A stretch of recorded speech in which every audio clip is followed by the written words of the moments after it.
Ian, Kartanya, thank you so much for joining me on ABC Weekend Breakfast. Thanks for having us. Thank you for having us. So Ian, why did you decide this was a play you wanted to put on?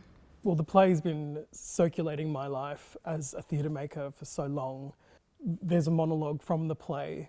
It was the first monologue I ever learnt at Canopies. It's such a privilege and an honour to kind of be part of the legacy of this production and this play, and it's so important that more people see this play because it's a real beacon of First Nations storytelling in this country.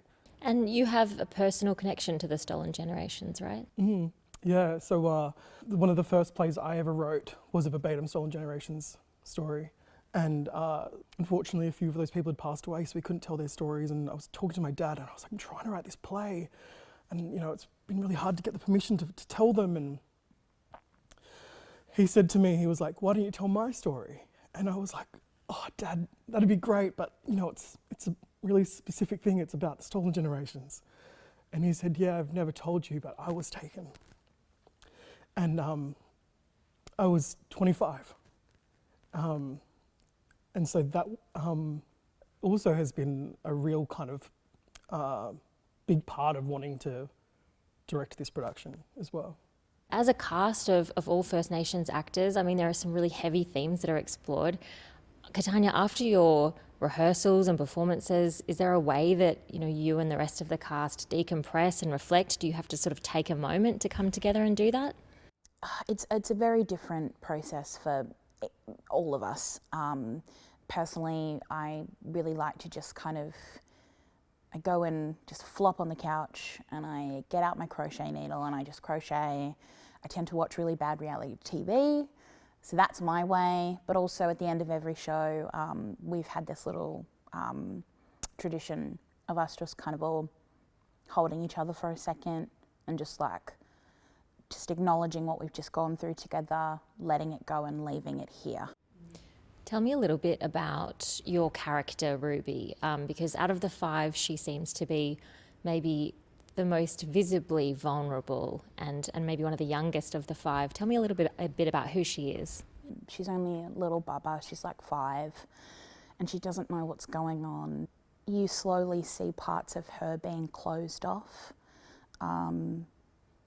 She becomes a shell of the little girl she used to be. But still, there are moments in the play where she still can participate in this family that these children have created, because, that's one of the most heartbreaking things when you think about the Stolen Generation, is that these children were ripped away from their families, everything they ever knew, and then they're placed in this horrific situation, whatever that was for them. And the only lifeline, the only people that they had were the children around them. The adults didn't care. They weren't there to parent those children. And so they parented themselves and they parented each other. And that's always going to be imperfect because, one, there's no way of getting it right, but 2, they were all kids. And so finding that within Ruby, it was a big thing to work out. I wanted to ask about the timing of the production and the current moment that we're in, because I think this is often viewed as a perennially important play. But also right now, you know, we're off the back of the referendum. We're at a point in time where half of the children in youth detention are Indigenous, where half the children in out-of-home care are Indigenous. Is that something that you were thinking about when you chose to do it now? Unfortunately for us as blackfellas, it's just on the surface constantly for us. And in the same way, post-referendum, post everything that's happened in this country in the past 200 and something years, of course there's something that needs to be about very deep truth-telling.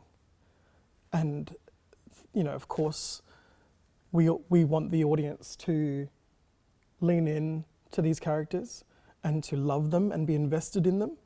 But I think in this production we also want the audience to feel like there is some accountability. What are you going to do with that feeling when you leave?